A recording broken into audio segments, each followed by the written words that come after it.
आप देख रहे हैं भारत 24 और मैं हूं आपके साथ शाजिया निसार लेकर हाजिर हूं देश की राजधानी दिल्ली से। जनता के बीच से जनता की बात, यह है जनता की आवाज। ये वो खास कार्यक्रम है जहां देश की जनता बेबाकी के साथ अपनी आवाज को बुलंद करती है और आज का मुद्दा बहुत ही ज्यादा महत्वपूर्ण है। आज का मुद्दा है गठबंधन से जुड़ा हुआ, मायावती से जुड़ा हुआ। सबसे बड़ा सवाल इस समय ये उठ रहा है राजनीतिक गलियारों में कि क्या जीत के लिए इस समय गठबंधन के साथ मायावती का होना जरूरी है, क्योंकि अखिलेश बाबू के जो सुर है वो कुछ बदले बदले सुनाई दे रहे हैं। ऐसे में सबसे बड़ा सवाल यही, और आज इसी मुद्दे पर करेंगे बड़ी चर्चा। 2024 का आगाज हो चुका है, लेकिन बादशाह कौन बनने वाला है अगले 5 साल के लिए, इस पर बड़ी बहस होगी। लेकिन सबसे पहले एक रिपोर्ट आपकी टीवी स्क्रीन पर।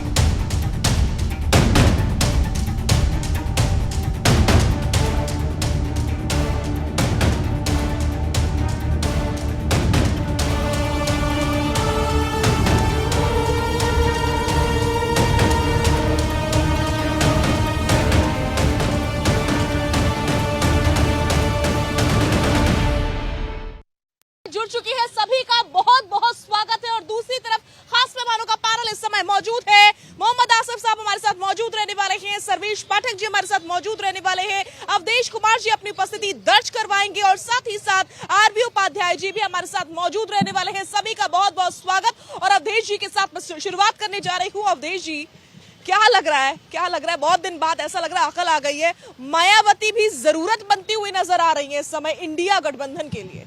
नहीं, चूंकि INDIA गठबंधन को पता है कि हम सब मिलके भी इस समय एक बड़ी चुनौती का सामना करेंगे, क्योंकि देश का जो माहौल है, वातावरण है, इस समय ऐसा नहीं है कि नरेंद्र मोदी और भारतीय जनता पार्टी या NDA को उखाड़ दो। जब वो वातावरण रहता है तो अकेले या 2-3 पार्टियां भी मिलके मुकाबला करती हैं।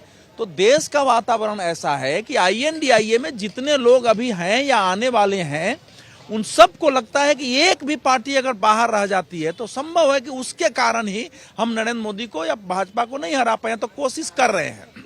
लेकिन अब यह है कि उत्तर प्रदेश में पहले भी मायावती जी और अखिलेश जी का साथ हो चुका है, हमने देखा है।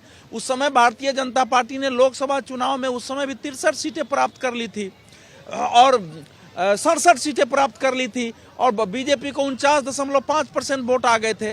तो क्या मायावती जी के आ भी जाती है, जिसकी संभावना कम है, क्योंकि मायावती जी इस समय कांग्रेस के साथ या समाजवादी पार्टी के साथ उनकी शर्तों पर आने के लिए तैयार नहीं है, इसलिए वो अपने ही अलग एक गठबंधन बनाने की कोशिश में लगी हुई है।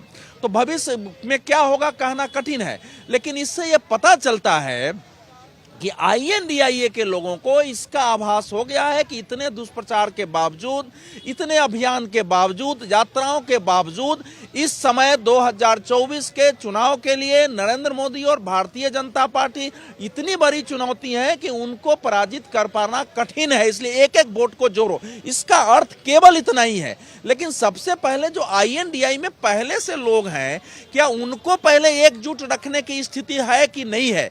क्योंकि अब कल जो फैसले आ गए हैं महाराष्ट्र में, वहां के स्पीकर ने एक फैसला दिया है, तो इसका मतलब है कि शिवसेना पार्टी अब एक ही मात्र है। सुप्रीम कोर्ट का फैसला आ जाए तो अलग बात है, अब शिवसेना पार्टी ही नहीं है उद्धव ठाकरे के साथ।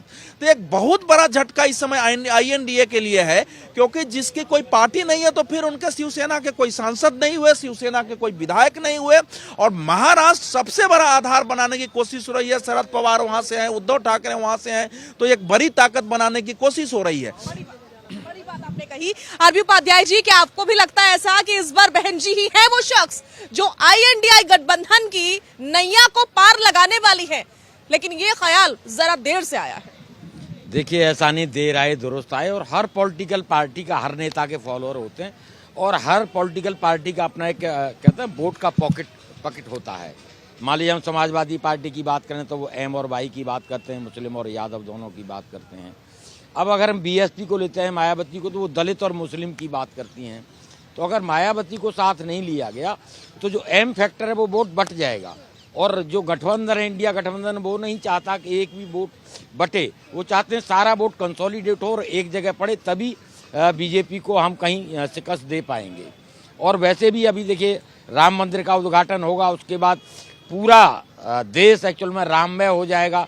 और उत्तर प्रदेश में राम का और राम मंदिर का अपना एक महत्व है। अब उसके सामने ये सारी चीज़ें सेकेंडरी हो जाएंगी कि कौन कितना दमखम के साथ लड़ पाएगा। लेकिन एक प्रयास है, और प्रयास भी एक सही दिशा में है। अगर मायावती, समाजवादी पार्टी और ये सब लोग मिलकर लड़ेंगे तो एक अच्छी टक्कर देखने को मिल सकती है, और कहीं ना कहीं एक टक्कर दे सकते हैं। ठीक है। सर्वेश पाठक जी, अभी तक कांग्रेस पार्टी के जो यूपी के नेता है वो कह रहे थे कि मायावती की जरूरत है, लेकिन तब तक अखिलेश बाबू तैयार नहीं थे। अब तो कल उनका भी बयान आ गया, वो कह रहे हैं कि बहन जी के लिए इस प्रकार की बातें या किसी भी प्रकार का ऐसा वैसा बयान बर्दाश्त नहीं किया जाएगा। वो सम्माननीय नेता है, हमारी सम्मान देना होगा। तो अचानक से ये बदलाव कैसे देखते हैं आप? देखिए, ये ना जो कहते हैं ना कि ये बदलाव उस क्षण के लिए है कि किसी भी तरीके से अपना जो राजनीतिक अस्तित्व है, चाहे वो अखिलेश यादव जी का हो या मायावती का या यूपी में कांग्रेस का, उस राजनीति अस्तित्व को बचाए रखे। यूपी में कांग्रेस तो पूरे तरीके से खत्म है। अगर देखा जाए तो पिछले 2019 के लोकसभा चुनाव में मात्र एक रायबरेली की सीट छोड़ दीजिए और कहीं उसको सफलता हाथ नहीं लगी। दूसरी बात, 2019 में बुआ और बबुआ जो आए थे दोनों, उस गठबंधन का क्या हर्ष हुआ? दोनों ने एक दूसरे पे टीका टिप्पणी की। मायावती जी का आरोप था कि बसपा का वोट तो सपा को ट्रांसफर हुआ, लेकिन सपा का वोट बसपा को ट्रांसफर नहीं हुआ। गठबंधन की जो मर्यादा थी, मान थी, उसको अखिलेश यादव जी ने नहीं रखा, क्योंकि उस समय क्या हुआ था, 15 सीट जीती थी ये गठबंधन, उसमें 10 मायावती जीती थी, 5 अखिलेश यादव जी को मिला था, और उनके परिवार के बड़े बड़े दिग्गज लोग हार गए थे, खास उनकी पत्नी भी हार गई थी। दूसरी बात, उस समय देखिए, उस समय जयंत चौधरी उस गठबंधन का हिस्सा थे, लेकिन जयंत चौधरी को मायावती जी ने उतनी तवज्जो नहीं दी थी, और जयंत चौधरी जी को जो टिकट मिला था वो सपा के कोटे से मिला था। तो अभी ये भी है कि अगर जयंत चौधरी इस गठबंधन का अगर मायावती जी को लिया जाता है यूपी में, तो जयंत चौधरी इसका विरोध कर रहे हैं, क्योंकि वो जो टीस है कहीं ना कहीं वो उनके सीने में अभी तक मौजूद है। ठीक है आसिफ साहब, बात तो हो गई मायावती की। नीतीश कुमार की बात कर लेते हैं, जिनके दोनों हाथों में लड्डू नजर आ रहे हैं इस समय। इंडिया गठबंधन भी उनके साथ नजर आ रहा है, एनडीए की तरफ भी रुझान नजर आ रहा है। क्या लगता है परिणाम क्या होगा? परिणाम जनता देगी जो परिणाम देना है, लेकिन परिणाम से पहले जिस तरीके से आप नीतीश कुमार की बात करें, वहां पे रामविलास पासवान के बेटे चुनाव लड़े थे भाजपा के हनुमान बनकर, और नीतीश कुमार के खिलाफ तमाम सीटें पे चुनाव लड़े, ज्यादा नीतीश कुमार लेते। किस तरीके नीतीश कुमार के साथ इन्होंने वार किया, ये जनता ने बिहार की देखा है। किस तरह आज वही पासवान के बेटे, दोनों चाचा भतीजे एक जगह खड़े, वो कह रहे हैं उस सीट से चाचा को लड़ने दूंगा, उस सीट से भतीजे को लड़ने दूंगा। लड़ाई असली एनडीए में लड़ी जा रही है। किस तरीके एनडीए दो जगह बिहार के अंदर डिवाइड हो रहा है ना। बिहार के अंदर आप बात कर पा रहे हैं एनडीए की, क्या होगा क्या नहीं होगा। चाचा रहेंगे, भतीजे रहेंगे, दलित किधर जाएगा नहीं पता। किस तरीके से अभी मांझी जी ने कहा, उन्होंने कहा हम नहीं मानते कि हमें इतनी सीटों पर लड़ना है, भाजपा चुप हो गई। किस तरीके तमाम उन्होंने कहा, जब इंडिया गठबंधन बनता है तो एनडीए बनाता है 38 दलों का गठबंधन, दिखाता है 2400 पर 38, नाम नहीं पता 38 कौन कौन से। मोदी जी मीटिंग बुलाते हैं गठबंधन होने के बाद में, एक भाषण दिया और चल दिए। ये एनडीए गठबंधन का हाल है। उस गठबंधन की लड़ाई आपको मालूम है किस तरीके से हो रही है। रही बहन मायावती जी की बात, मायावती जी गठबंधन में सब सही है, देखो दिखना जा रहा सब बेहतर है, सब सही दिख रहा है, लेकिन जीत कहीं दिख रही है, जीतते हुए दिख रहे हैं कहीं सड़कों पर दिख रहे हैं, सीट बंटवारा होता हुआ दिख रहा है, कुछ और दिख रहा है, बस मीटिंगें चल रही हैं। मीटिंग से तो हल निकलता, हमने तो एनडीए गठबंधन की मीटिंग ही नहीं देखी। ऐसा तो नहीं कि 24 के चुनाव के बाद तक भी मीटिंगें ही चलने वाली आप लोग। 24 के अंदर देखिए कौन झंडा फैला रहा होगा, कौन शपथ ले रहा होगा। देश की जनता शपथ लेगी। बहन मायावती जी को लेकर आप बार बार बातें कर रही हैं। बहन मायावती जी का अपना वोट बैंक है, वो दलितों की राजनीति करती है। किस तरीके से भाजपा के एमएलए राम गौड़ ने दलित बेटी के साथ बलात्कार किया, उसको टिकट दिया गया। मैं ही नहीं कर रही हूँ, बात तो आपके अखिलेश भैया भी कर रहे हैं। जो आप जवाब लीजिए ना, किस तरीके से राम गौड़ को उम्र कैद की सजा हुई, उस बलात्कारी भाजपा के नेता को जड़ से उखाड़ना फेंका होगा। वही कुलदीप सेंगर उन्नाव की दलित बेटी के साथ। ये मायावती पर जवाब है आपका, ये जवाब मायावती पर है। अपने समाज की वोट कर बात कर, नीतीश कुमार पर ये जवाब दे रहे हैं आप कि भाजपा के नेता क्या कर रहे हैं। मैं जवाब गलत नहीं कर रहे हो, वो दलित कह रही हूँ वो जवाब अलग है, लेकिन मेरे सवाल का जवाब अलग है। लोगों ने कहा, तमाम लोगों ने कि वो दलितों की राजनीति करती है। ये दलितों के साथ जो बलात्कार हुआ भाजपा के एमएलए ने किया, उनको बातें हर शो में आकर रिपीट बातें नहीं चलेंगी। जनता क्या सोचती है इस मुद्दे को लेकर कि जनता से सुन लेते। मेरी कोई आदत नहीं है बचाने की, ना ही मेरा इसमें कोई फायदा।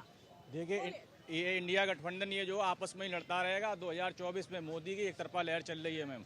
ये आप मान के चलिए। और मोदी जी से भी ब्रह्म निवेदन ये करना चाहते हैं, पूरे देश की जनता आपके साथ है, लेकिन मीडिया चैनल से भी कहना चाहते हैं, एक सारा पीड़ितों का बहुत बड़ा मुद्दा चल रहा है, मोदी जी इसको अपने स्तर से निपटाएं। 13 करोड़ निवेशकों का पैसा जो सारा इंडिया में जमा है, अगर ये मुद्दा भी उठना चाहिए। और कौन बोलना चाहता है यहाँ से?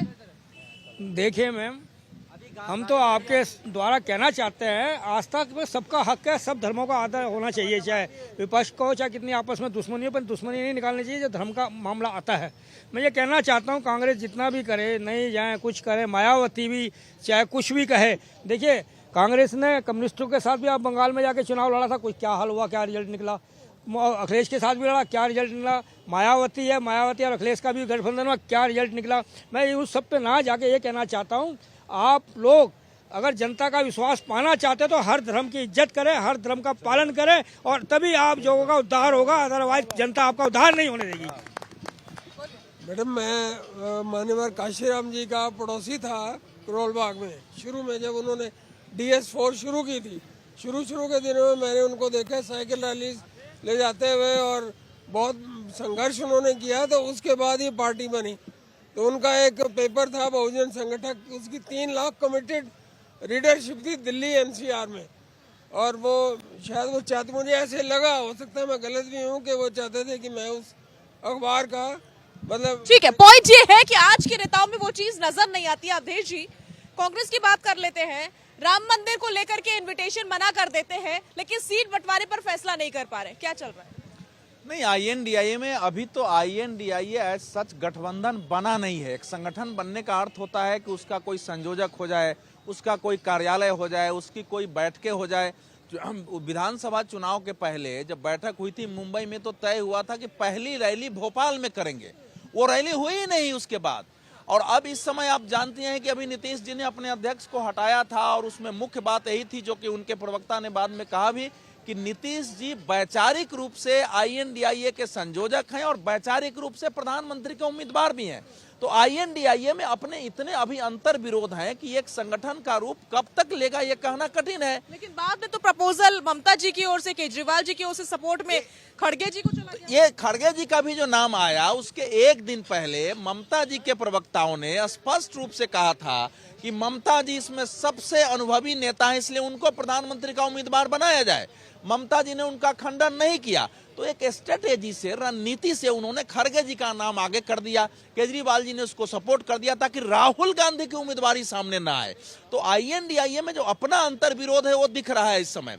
इसके बावजूद ये मानना, हमेशा लड़ाई में किसी को बिल्कुल कमजोर मान के नहीं चलते हैं। अगर INDIA गठबंधन होता है तो कुछ राज्यों में भाजपा को चुनौती मिल सकती है, लेकिन पहले INDIA दिखे तो कि वाकई है। विधानसभा चुनाव में जो अखिलेश जी का तेवर था कांग्रेस को लेकर, वो हमारे सामने था, उसमें हमने देखा है।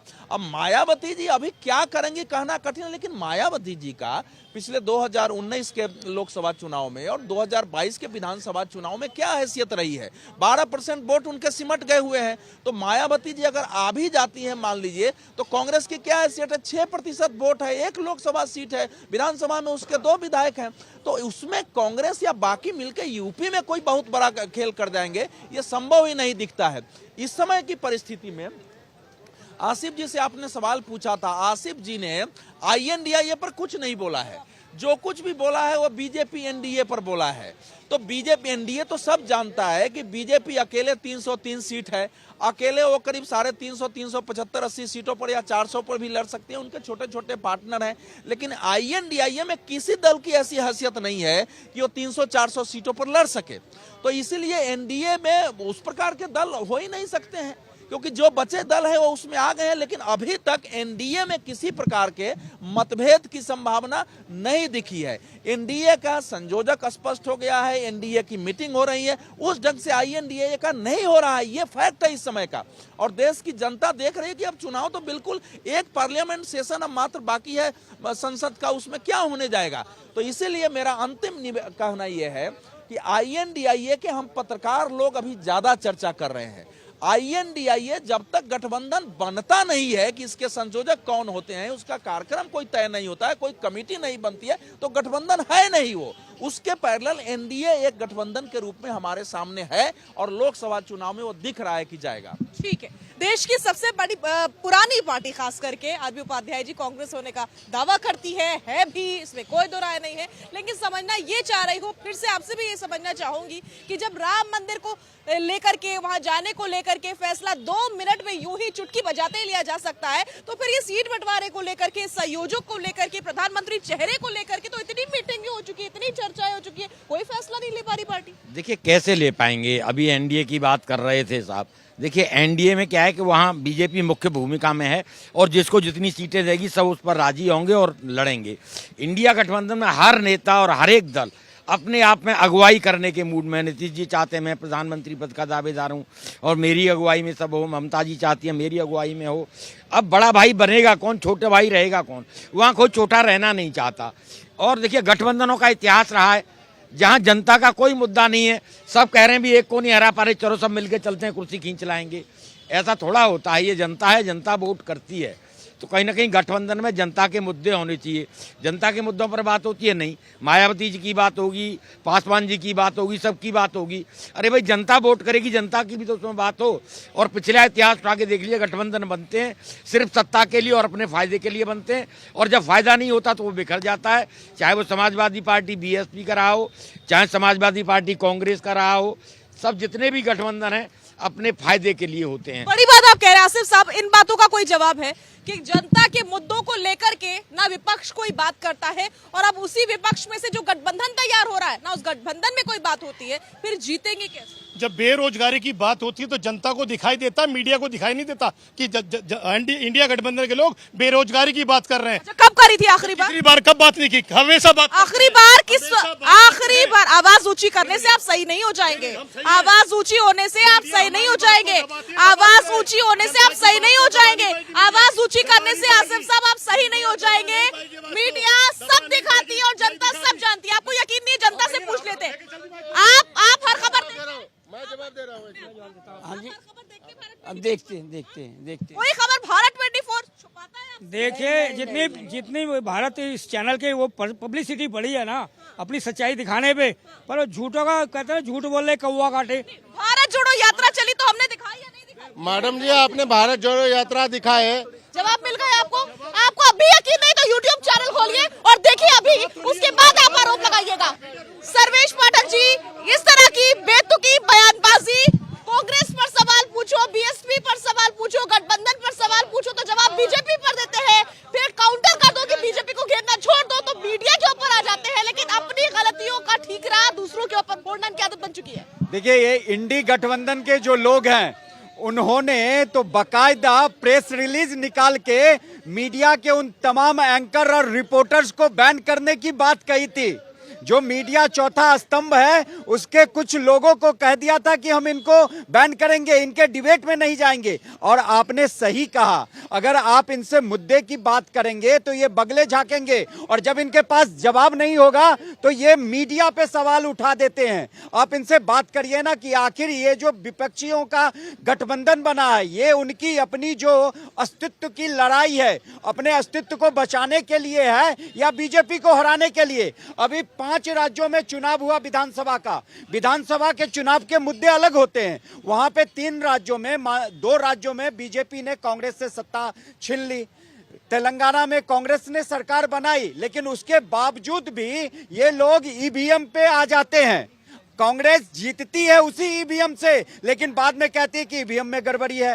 दूसरी बात, आप जब इनसे पूछोगे कि महंगाई, जब पार्लियामेंट चलती है, एक दिन पार्लियामेंट चलाने में कम से कम करोड़ों रुपया वो टैक्स पेयर की मनी लगती है, लेकिन कैसे कभी ये राफेल का मुद्दा से पार्लियामेंट को बर्बाद करते हैं, सेशन को, कभी पेगासस के मुद्दे पे, कभी किसान आंदोलन हुआ था उसके मुद्दे पे। जब वहां पे कोई भी बिल पेश होता है ये सार्थक बहस में हिस्सा ही नहीं लेते हैं। जब आप वहां पे सत्तारूढ़ दल को घेरेंगे नहीं पार्लियामेंट में, केवल हंगामे की भेंट चढ़ाएंगे, तो फिर देश की जनता आपसे क्या अपेक्षा रखेगी? तो इसलिए इन गठबंधन का न तो कोई नियत है, न तो कोई नीति है, और भारत को आगे ले जाने का कोई विजन ही नहीं। ठीक है। अब मैं आसिफ साहब के पास वापस लौटूंगी और सबके सामने आसिफ साहब से एक सवाल पूछना चाहती हूं, क्योंकि वो विपक्ष की आवाज को बुलंद करते हैं। आसिफ साहब, इससे पहले आप 10 बार शो में आ चुके, कितनी बार आपके बयान को काट करके चलाया गया है ये बताइए? कब का मेरा बयान काट के चला जाएगा? तो फिर फिर आप आरोप कैसे लगा रहे थे कि मीडिया हमारी आवाज नहीं सुनाती है? मीडिया दिखा रही है देश के अंदर आज बेरोजगारी की दर 70 साल में सबसे ज्यादा है। जो आप बोलते हैं वो दिखाते हैं ना, वो दिखाते हैं ना, आप वही बोलते हैं ना, वही तो पूछा। अभी तो आपने कहा, मैंने कब कहा? मैं कह रहा हूँ मीडिया का कोई मुद्दा आज तक बताइए। अभी तो आपने कहा कि मेरे कोई बयान नहीं कटे, अब आप कह रहे मेरी आवाज नहीं दिखा रहे। मैंने क्या, आप मेरी बात नहीं सुन पा रही अब, या तो आपको समझ। मैंने आपसे पूछा कि आज तक कोई आपका बयान काटा है? मैं ये कह रहा हूँ 70 साल में सबसे ज्यादा बेरोजगार। आपका कोई बयान काटा है? आप मेरी सुनी नहीं। आप विपक्षी आवाज बुलंद कर। आप माइक अपना बोल लीजिए, मुझे बोलने मत दीजिए। बिल्कुल आपको बोले दे रहे। अगर आप गलत आरोप लगाएंगे, बिल्कुल नहीं उसको सुना जाएगा। ऐसे सुना जाएगा, मत बोले किसी को। सुनकर भी देख लिया, वो आपकी मर्जी। आसिफ साहब, जनता से सुन लेते हैं। आसिफ साहब एक बार रुकेंगे। मेरा कहने का मतलब है, अब देखो मैडम, ये सबसे बड़ी प्रॉब्लम है इंडिया गठबंधन की। सबसे बड़ी प्रॉब्लम है कि आप किसी पे भी कोई भी इल्जाम लगा के निकल जाएंगे। आप देखो आशीष साहब इतने सुलझे हुए आदमी हैं, आज मुझे तो उम्मीद भी नहीं थी, ऐसा कुछ हुआ भी नहीं। आज तो ऐसा कुछ हुआ भी नहीं कि मतलब वो चले जा रहे हैं कि मेरा बाइट नहीं चला रहा था। और मैं भी देखता हूँ बाट 24 का हरदम, कभी आपने स्टिप नहीं किया। मेरा कहने का मतलब है, जब इनके पास मुद्दा नहीं है, अब आसिफ साहब चले गए, लेकिन आपके बाट 24 के माध्यम से मैं उनसे पूछना चाहता हूँ, पहले तो वो बेरोजगारी की परिभाषा बताएं कि बेरोजगार मानते किसको। उसके बाद बेरोजगार कौन है? ये गठबंधन के लोग। ये गठबंधन के लोग इसलिए बेरोजगार हैं कि इनकी अपनी पारिवारिक दुकानें हैं। जनता के हित की एक भी बात नहीं है इनके पास, एक भी। कहाँ इन्होंने प्रदर्शन किया बेरोजगारी के खिलाफ? कहाँ विपक्ष ने प्रदर्शन किया? कहाँ बेरोजगारी के खिलाफ इन्होंने धरने प्रदर्शन किए? कहाँ सरकार को घेरा या संसद में कभी घेरा? कभी क्वेश्चन नहीं उठाया क्या? आज संसद में 2 गुंडे घुस गए, अरे उनका इलाज हो गया। आप बेरोजगारी का मुद्दा उठाओ, आप और कोई मुद्दे को उठाओ। आपने रेल बेच दिया, भेल बेच दिया, मतलब बेतुके मुद्दे इनके पास हैं और इसलिए ये ईडी गठबंधन नहीं बन पाएगा। ठीक है, देखो मैडम, बात क्या है, देखो ये भाई साहब भाग के चले गए। कांग्रेस को आदत पड़े हुए है कि राहुल गांधी भी संसद में फ्लैंक किस करके भाग गए थे, समझ गए। इनकी तो पहले पुरानी आदत है। हमारा अमित शाह सरकार से, केंद्र सरकार से आग्रह है, जो सहारा इंडिया में जो उपभोक्ता की पैसा फंसा हुआ है, जो गरीब आदमी का पैसा फंसा हुआ है, जो अमित शाह ने बोले थे 45 दिन के बाद जो उपभोक्ता के पैसा फंसा उसको भुगतान किया जाएगा।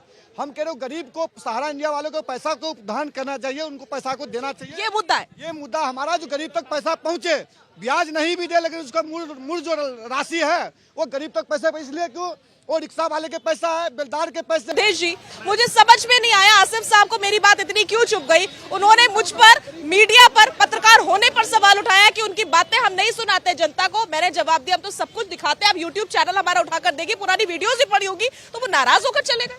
नहीं, ऐसा है कि जब हम डिबेट में आते हैं तो सारे पक्ष अपने रखते हैं, उसमें जाने का हमको आसिफ क्यों गया मुझे ही समझ में नहीं आया। डिबेट छोड़ के क्यों गए? आप अपनी बात रख रहे हैं। देखिए ऐसा है कि अगर INDIA का ये मुद्दा ये है कि उसको बीजेपी से लड़ने की बजाय मीडिया से ही लड़ना है, तो इसी से चुनाव लड़ ले। इससे पता चलता है कि आपका विजन कितना छोटा है।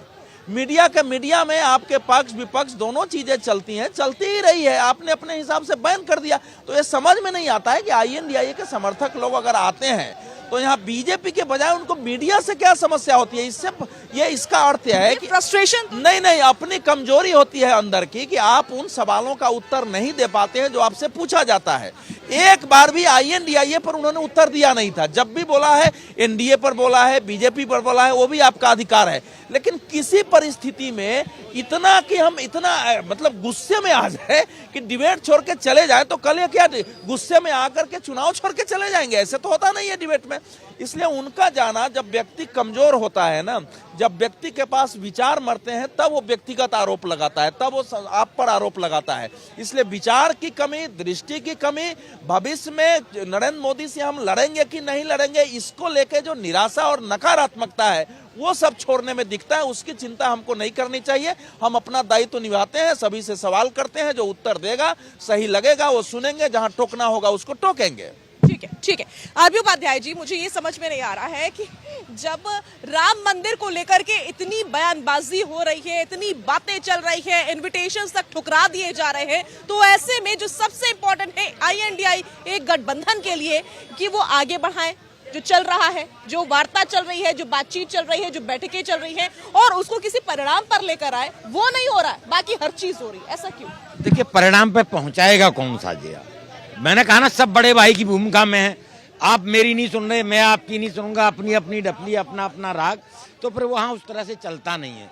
अगर कोई एक नेता हो, अभी जैसे कि अभी बता रहे थे कि एक संयोजक हो, एक ऑफिस हो, कहीं कुछ नहीं है, बस ये कि सब इकट्ठे हो जाएंगे, लड़ लेंगे।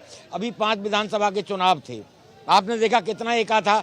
वहाँ समाजवादी पार्टी कांग्रेस के खिलाफ लड़ रही थी, कांग्रेस उसके खिलाफ लड़ रही थी। एक तरफ आप कहते हैं गठबंधन है, इंडिया गठबंधन है, दूसरी तरफ एक दूसरे के खिलाफ लड़ते हैं।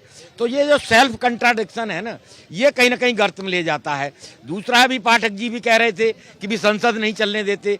अरे जब बीजेपी विपक्ष में थी तब कौन सी चलने देती थी? बीजेपी के नेता ने कहा था कई बार संसद को न चलने देना भी देश हित होता है, देश हित। तो उस समय देश हित था संसद को न चलने देना। आज वो कैसे फिर वो देशद्रोह हो गया? तो जब कोई सत्ता में होता है उसके पैरामीटर अलग होते हैं, और जब वही पार्टी विपक्ष में आ जाती है तो पैरामीटर बदल जाते हैं। ईवीएम पर सवाल पहले भी उठते थे, कोई आज नहीं उठे। भी नरसिंह की पूरी किताब है, बीजेपी के नेता की पूरी किताब लिखी थी ईवीएम के ऊपर। तब बीजेपी उसके ऊपर कहीं ना कहीं असंतोष जाहिर करती थी, शक जाहिर करती थी। तो ये ईवीएम और ये सारी चीजें देखिए कहीं ना कहीं कुछ न कुछ तो है। जहां जनता का अपना, देखिए ऐसा नहीं कह सकते किसी जहां सारे विपक्षी दल प्रश्न खड़े करें और जनता प्रश्न खड़े करे, तो चुनाव आयोग का दायित्व है कि वो उन शंकाओं को दूर करे, अदरवाइज विश्वास खत्म हो जाएगा। और आपके इसी बात पे आता हूं, गंगानगर की सीट कांग्रेस उम्मीदवार के मृत्यु के होने के कारण रुक गई थी। चुनाव हुआ ईवीएम से ही हुआ, और वहां पे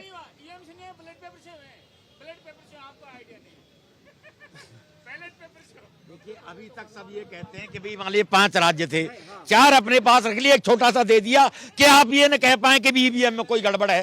अरे बीजेपी भी तो प्रश्न खड़े करती थी, बीजेपी प्रश्न खड़े करती थी, ईवीएम के ऊपर नहीं करती थी।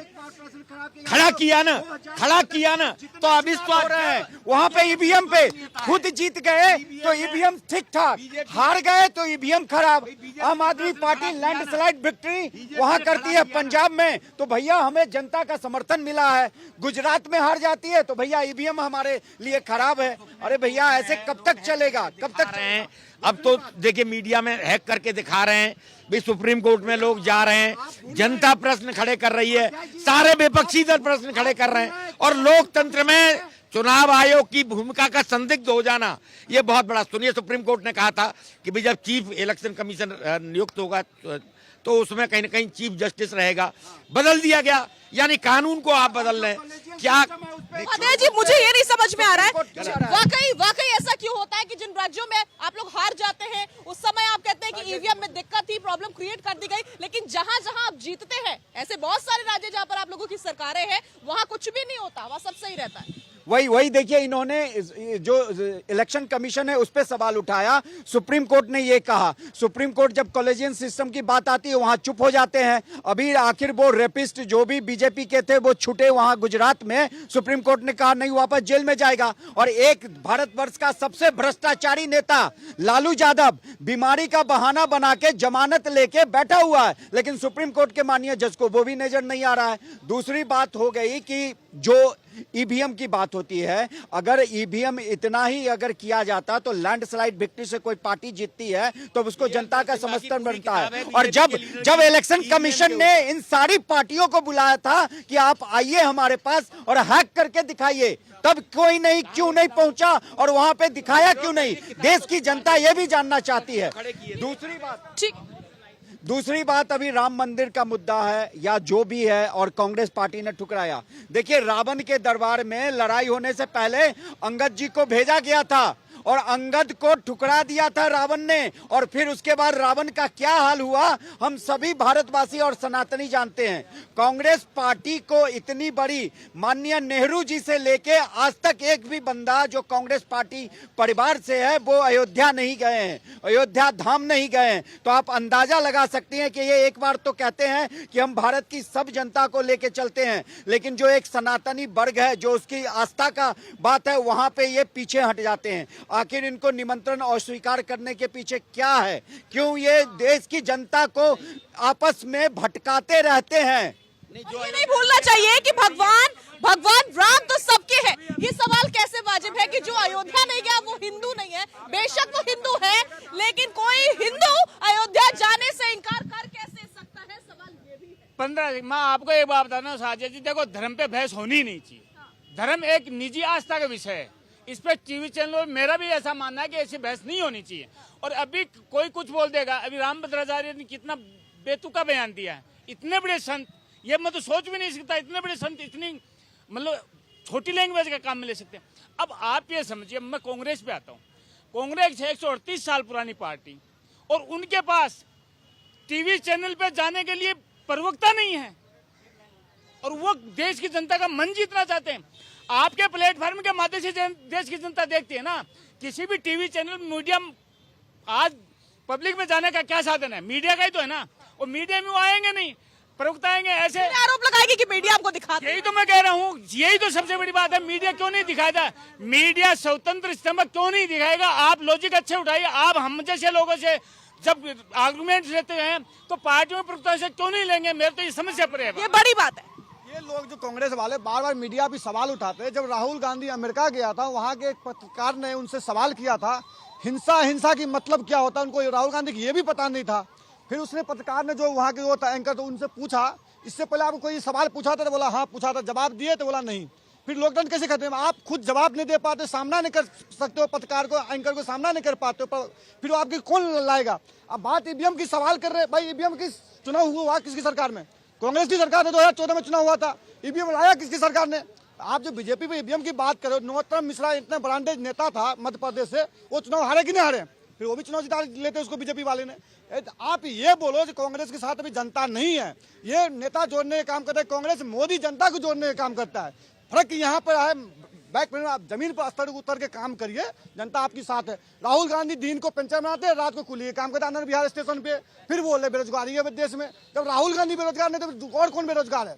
हमारा मानना है जो सहारा इंडिया वाले में जो बात बोले हैं, हम सरकार तक पहुंचना चाहते हैं। केंद्र सरकार को कहना चाह रहे थे, अमित शाह जो बोले थे 45 दिन के बाद जो उपभोक्ता के पैसा फंसा है सहारा इंडिया में, उनका भुगतान करना शुरू करेंगे। लेकिन 45 दिन से ज्यादा हो गए, उस पैसे को भुगतान करना चाहिए। क्यों बेलदार के पैसे, रिक्शे वाले के पैसे, मजदूर के पैसे फंसा हुआ सहारा इंडिया के अंदर में। हम अमित शाह से हाथ जोड़े करते हैं जो गरीबों का पैसा पहुंचाया जाए। ठीक। और कौन बोलना चाहता है? हम बोलना चाहते हैं, मैं ये कहना चाहता हूँ कि हमें राम मंदिर से कोई नफरत नहीं है। मेरे को नफरत है तो मनुवादियों से नफरत है, जो मनुवादी कर रहे हैं। क्यों मनुवादी ने देश बर्बाद कर दिया। मंदिर में वाल्मीकि जी ने रामायण बनाई है जी, उसको कहते हैं कि जी तुलसीदास जी ने बनाई। तुलसीदास जी ने बनाई है, रामायण ने बनाई, उसका फैसला करो और चैनल पे आना चाहिए है जी, वो चैनल पे आना चाहिए। और जी ठीक है, आपका पॉइंट अलग। मैं ये कहना चाह रहा हूँ मैडम, जैसे ये अभी ये कह रहे थे कि वाल्मीकि का मनुवादी था, ये कितना बेतुका बयान है। आप समझो इस बात को। अंबेडकर जी कौन से वर्ग से आते थे? उन्होंने शादी किसके साथ की? पंडिताइन के साथ। आपने उनकी पंडिताइन अपना क्यों नहीं स्वीकार किया? कितने पंडितों के साथ आपने शादियां की अपनी लड़कियों की? या कितने लड़कों ने लड़कियों को पंडित मतलब ऐसी के साथ शादी क्यों नहीं की? ये मतलब हर वर्ग, मैं किसी एक वर्ग के खिलाफ नहीं बोल रहा, हर वर्ग अपनी कमी का एहसास किसी दूसरे पे क्यों डाले कि हम उसकी वजह से कमजोर हैं? आप अपने बलबूते खड़े होइए। हर आदमी स्वतंत्र है, स्वतंत्र देश की यही तो स्वतंत्रता है। आप कमजोरी को क्यों पकड़ते हैं? आप उसकी मजबूताई क्यों नहीं पकड़ते? आपको मनुष्य स्मृति खराब लगती है तो आप मनुष्य स्मृति का स्मरण करिए, उससे कुछ सीखिए, उससे बाहर नहीं आएंगे, अपने गुर्बत से बाहर नहीं आएंगे। आवाज किसको बैठाएंगे? मनुवादिता फैला रहे। अरे भाई ये शिक्षित वर्ग है, क्योंकि सबसे पहले शिक्षा कौन लेता था? शिक्षित करने वाला कौन होता है? पढ़ने वाला आदमी है, वो शिक्षित है।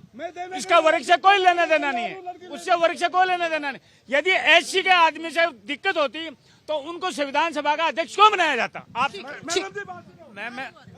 मैम ये जनता, इन्होंने अभी देखा कांग्रेस को घमंडी क्यों कहा जाता है। उनका जो प्रवक्ता भी आता है, पत्नी मुझे नहीं मालूम रजिस्टर्ड है या नहीं है, जो प्रवक्ता था वो भी महिलाओं की इज्जत नहीं करता था। कांग्रेस भी महिला की रिस्पेक्ट नहीं करती है।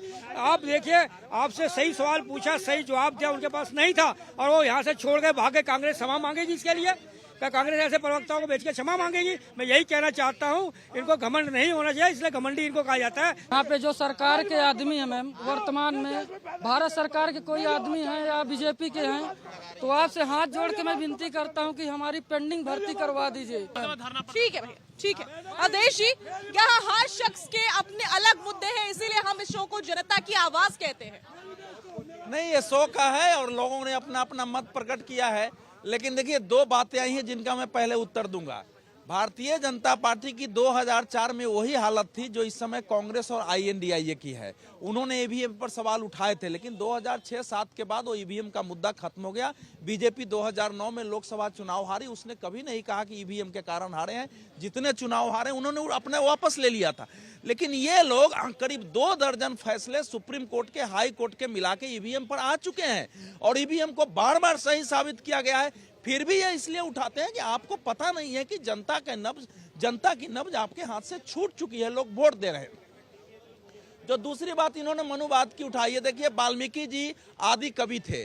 संस्कृत का पहला श्लोक वाल्मीकि जी ने रचना की है, उनकी रामायण भी है। और अयोध्या में जो अभी एयरपोर्ट बना है उसका नाम आदि कवि वाल्मीकि एयरपोर्ट रखा गया है, पहले उसका उद्घाटन हो चुका है, ये जानना चाहिए।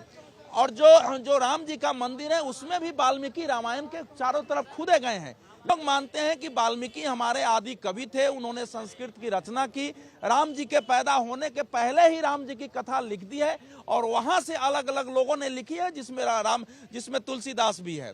तो ये इस समय मायने नहीं है। मनुवाद का शब्द जो है उस पर मैं चर्चा नहीं करूंगा। कुल मिलाकर इस समय जो देश की हालत है वो चुनाव की ओर देश बढ़ गया है, लेकिन चुनाव के मुद्दे अभी तक विपक्ष केवल इतना ही रखा है कि नकारात्मक से नरेंद्र मोदी हटाओ, भाजपा हराओ। एक चीज और अवधेश जी, और कितने महीने रह गए हैं? लोकसभा चुनाव 2024 की बात हो रही थी, अभी तक कुछ भी क्लियर नहीं है इंडिया गठबंधन में। ऐसे कैसे चलेगा? आपको लग भी रहा है कि कुछ निकलने वाला है, या फिर तब भी सब ऐसे ही रहेगा जब इलेक्शन शुरू हो जाएंगे? 1.5 से 9 हो जाएंगे। देखिए, आप उसको गठबंधन शब्द कह रहे हैं, गठबंधन का मतलब मैं फिर कह रहा हूं कि अभी वो गठबंधन बना नहीं है, वो एक विचार में है। कुछ लोग उस पर बैठते हैं, कुछ बैठक करते हैं, 4 बैठक हुई है कुल मिलाकर के और चले गए हैं। तो वो आज सच अभी गठबंधन नहीं है, उसमें अनेक अंतर विरोध हैं। अंतर विरोधों के रहते हुए भी VP सिंह के समय एक जन मोर्चा बन गया था जनता दल के सामने। जनता पार्टी 1977 में बनी थी, 4 दलों का विलय होकर के बन गया था। NDA जो है 1998 के चुनाव के बाद बना था, लेकिन 1999 के चुनाव के पहले बना हुआ था। यहाँ तक कि 2009 के चुनाव में UPA भी एकजुट दिख रही थी। INDIA अभी गठबंधन है नहीं, तो जब गठबंधन ही नहीं है, इस समय कांग्रेस की पॉलिसी ये है कि INDIA तभी साकार होगी जब कांग्रेस के हाथ में उसकी पॉलिसी डिसीजन हो, कांग्रेस के हाथ में उसकी लीडरशिप हो और राहुल गांधी को श्रेष्ठ नेता मान लिया जाए। इसके कारण वहां समस्याएं आ रही है और आगे भी रहेंगी। और चुनाव का अब आप पूछ रहे, चुनाव तो मार्च में तो घोषणा हो जाएगा चुनाव का, जनवरी आगे आ चुका है और अप्रैल और मई में चुनाव हो जाता है। 18 मई को पिछली बार सरकार गठित हो गई थी। तो इसीलिए अब चुनाव का समय भी नहीं है। 5 राज्यों के विधानसभा चुनाव में परिणाम भी आ चुके हैं, लेकिन इसके बावजूद अगर कांग्रेस और बाकी पार्टियां INDIA का एक स्वरूप न ला रही है, नरेंद्र मोदी या बीजेपी के समानांतर आपका क्या विजन है देश के लिए, आपके लीडर के कौन कौन चेहरे हैं? प्रधानमंत्री का चेहरा नहीं है तो एक सामूहिक लीडरशिप दिखाओ कि हमारे ये 5 नेता हैं भविष्य के लिए, आप 4 संयोजक बना के दिखाओ। तो ऐसा कुछ नहीं हो रहा है। इसीलिए ये चुनाव इस समय अलग अलग राज्यों में होगा। राष्ट्रीय स्तर पर बीजेपी को चुनौती देने का कोई गठबंधन, कोई पार्टी उपलब्ध नहीं है। ठीक है, देखिए, ऐसा नहीं है, वक्त की जरूरत होती है और सब पहले भी जितने गठबंधन बने हैं वो इसी तरीके से जरूरत महसूस हुई, लोग मिले, मीटिंग हुई, उसके बाद बात आगे बढ़ती है। ये मैं कह सकता हूँ, हाँ देर हो जरूर कर चुके हैं। ये जो कवायद है पहले होनी चाहिए थी और जो 5 राज्यों के चुनाव हैं उनमें उसका स्वरूप दिखना चाहिए था। अब तक तो जॉइंट रैलीज होनी चाहिए थी, सड़कों पर होना चाहिए था। कुमार को संयोजक बना, देखिए कौन, तो इसीलिए रुके हुए। देखिए नीतीश कुमार संयोजक बनेंगे या फिर खड़गे जी बनेंगे या राहुल बनेंगे, इससे कोई लेना देना नहीं। जनता चाहती है कि सब मिलकर कहीं ना कहीं जो जनता की समस्याएं हैं उनको आवाज दें, लेकिन हो क्या रहा है, वो बजाय जनता को जो समस्याएं उनको आवाज देने के आपस में एक दूसरे की टांग खिंचाई, और इसी की वजह से ये डिले हो रहा है और एक दूसरे की बात कोई मानता नहीं है, कोई किसी की स्वीकारता नहीं है। और जब किसी को कोई स्वीकारता नहीं होगी तो ऐसे गठबंधन बनते नहीं है। गठबंधन तभी बनता है जब कोई एक स्वीकार्यता होती है कि मैं आपकी बात मानूंगा, आप मेरी बात मानेंगे। यहाँ सब चौधरी हैं, कोई किसी की बात, न नीतीश राहुल की बात मानेंगे, न राहुल नीतीश की बात मानेंगे, तो फिर वो एक संभावना कम है। लेकिन कुछ राज्यों में हो सकता है, जैसे दिल्ली का चल रहा है कि भी आम आदमी पार्टी और कहीं ना कहीं कांग्रेस में एक गठबंधन 4-3 का फॉर्मूला निकल के आ रहा है। इसी तरह से कुछ राज्यों में फॉर्मूला निकल के आ सकते हैं और मैन टू मैन, यानी एक पार्टी दूसरी पार्टी के साथ कोई न कोई एक समझौता कर सकती है, सीट शेयरिंग कर सकती है। लेकिन ओवरऑल ये संभावना कम दिख रही है कि सब मिलकर पूरा विपक्ष, एक जो इंडिया गठबंधन है, जो एक नारा दिया गया था, उसका एक स्वरूप अभी कुछ दिखता नहीं है और टाइम अब बिल्कुल है नहीं। अब उतना टाइम नहीं है कि बहुत ज्यादा समय। और अब तो ये आरबी उपाध्याय जी ने भी स्वीकार लिया है कि अब तो टाइम नजर आ नहीं रहा है। यही बहुत दिन बाद ये स्वीकार है उपाध्याय जी। देखिए, देश की जनता भी यही देख रही है कि ठीक है, राज्य का चुनाव अलग मुद्दे पे होते हैं, लेकिन जो केंद्र का चुनाव है वो देश की हर जनता देख रही है कि देश में क्या विकास हुआ है। आखिर ये जो पूरे जो इंडिया अलायंस मिले हैं, इनका मिलने का क्या प्रयोजन है, ये आखिर मिले हैं वो दिखा दिया 5 राज्यों में। किस तरह अखिलेश यादव को अखिलेश बकलेश बोला गया, फिर वो यूपी के कांग्रेस चीफ को वो गुंडा बोल रहे हैं, ये बोल रहे हैं। तो आम आदमी पार्टी वहां पे जाके कांग्रेस के खिलाफ चुनाव लड़ रही है। उसके बाद आम आदमी पार्टी कहती है कि हम न पंजाब में देंगे न कुछ, फिर कहती है बातचीत हो रही है। आखिर कांग्रेस पार्टी को कितने सीट मिलेंगे, ये सबसे बड़ी बात है। ममता जी वहां 42 सीट में से, अब ये बात का समय रह गया है। मुझे पर्सनली लगता है कि अब तक तो रैलीज निकलनी होनी चाहिए थी, अलग अलग राज्यों में, अलग अलग जिलों में, अलग अलग शहरों में ज्वाइंट रैलीज, जिसमें अखिलेश भी नजर आते, नीतीश भी नजर आते, ममता जी भी नजर आती, तो वो तस्वीर कुछ अच्छी होती, मजा आता उसको कवर करने में भी। लेकिन यहाँ तो कोई नजर ही नहीं आ रहा है। नीतीश कुमार जी को धक्का तो बेंगलोर के मीटिंग से ही लग गया, और वो जो 2 या 3 दिन की मीटिंग थी बीच में ही भाग के आ गए कि उनको संयोजक नहीं बनाया गया। और ये कहीं से भी दिख नहीं रहा है कि नीतीश कुमार को बनाया जाए। और आशंका तो अब ये लगाई जा रही है कि नीतीश कुमार जी एनडीए के साथ वापस ना आ जाएं, यूपी ये जो इंडिया अलायंस बना है उसको छोड़ के। तो यही सबसे बड़ी बात है कि देश की जनता को ये गठबंधन बना के भ्रमित करने का काम किया गया, मूर्ख बनाने का काम किया गया। इस गठबंधन का एक ही ये नारा है कि अपनी जो अस्तित्व है, अखिलेश यादव अपना अस्तित्व बचाएंगे, स्टालिन उधर अपना अस्तित्व, ममता बनर्जी का अपना अस्तित्व है, उसके बाद अरविंद केजरीवाल जी अपना अस्तित्व बचाने के उसमें है, जितनी भी पार्टी है, उद्धव ठाकरे महाराष्ट्र में, शरद पवार जी, तो उसके लिए ये लड़ रहे हैं। भारत को एक सशक्त विपक्ष जानना चाहती है लड़ाई कब तक लड़ेगी, या फिर इस बार भी वोट एक तरफा ही होने वाला है, क्योंकि सामने वाली तरफ से तो कोई लड़ता हुआ धरातल पर नजर ही नहीं आ रहा है।